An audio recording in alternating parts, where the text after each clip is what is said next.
All right, we're back. Musicians in bars getting beer with Gator. And who's in your band, Gator? Let's do some name dropping now. Okay, well, the only original member other than myself still left in the band is Gator James, which is my sax player. And we did have a parting for a little while, a few years.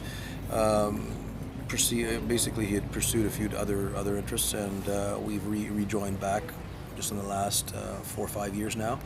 And things are back the way they used to be, which is pretty cool. It's nice to be back together working with him.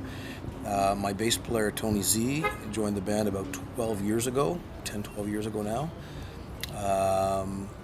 My drummer, Steve Zuccola, has been with us for probably about 10 years now, 10, 11 years, about the same time as Tony Z has been in the band. And on occasion, I do use another guy, Bruce Morrison, which has been a great addition as well. I use him for specific types of shows.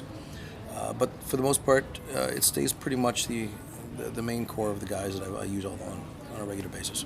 And anybody else that you have jammed with that you'd like to jam with again in some capacity? I've actually got called up at one point. I was playing some shows following Jack de Kaiser, which is an interesting story. And Jack had found out about us, and he was very curious about us because our sax player also on occasion will play with Jack de Kaiser. Oh, and and he had asked my sax player if I could come out and see him one night and maybe bring my guitar and come up and do a few numbers. So I ended up doing that one night, playing at the Chelsea in Toronto, at the Monarch Pub. And it went over so well that he actually asked me to come back up for the last set again. And he was quite impressed and said that he really liked my voice. And he says, he said you should do something with this. And I said, well, I've been hoping to do something now that I've got the 20-year mark and I've kind of got a handle on it now. I'm kind of hoping to maybe get into some recording now and doing some of that stuff now would be kind of nice. Cool. Jack's a bit of a legend in town. Yeah. And who else have I played with? I've played with the Killer Dwarfs. I've played with Gatto. Tell me about the dwarf story. The dwarf story. Actually, we did an outdoor show with them. Probably about 12, 13 years ago.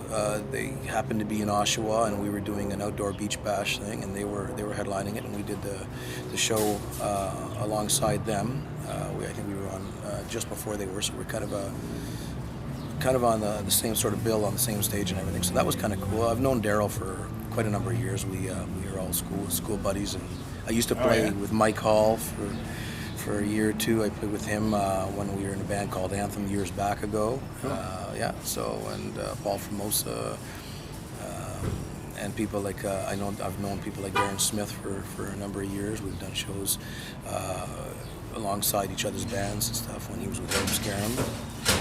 And Pete Lesperance I've known for a number of years as well from Herb Scarum. Cool. So it's kind of a really interesting clique of people I've been around over the years, and they're still. It's nice to see they're out still doing things, and things are going really well, and their careers have taken off, and So Daryl just got married. Been on the show before. Yeah. Tell me about some Gatto stories. Some Gatto stories. Greg, I've done I think Heads and Tails in Toronto. Following those guys, I did like I said an outdoor festival where we had played with them as well, and. Basically hung out. Gino's a great guy. What a funny guy that guy. He's a riot. Get well soon. Yes, and so I haven't seen them for a while. I guess Greg's out living out west now, and so they don't get out that often out here. But it's been a number of years since I've done anything with them. But it'd be nice to get back together and jam with them guys again. Cool. So we'll be right back after these messages from our sponsors. And actually, if you have any sponsors in mind for us, just let us know.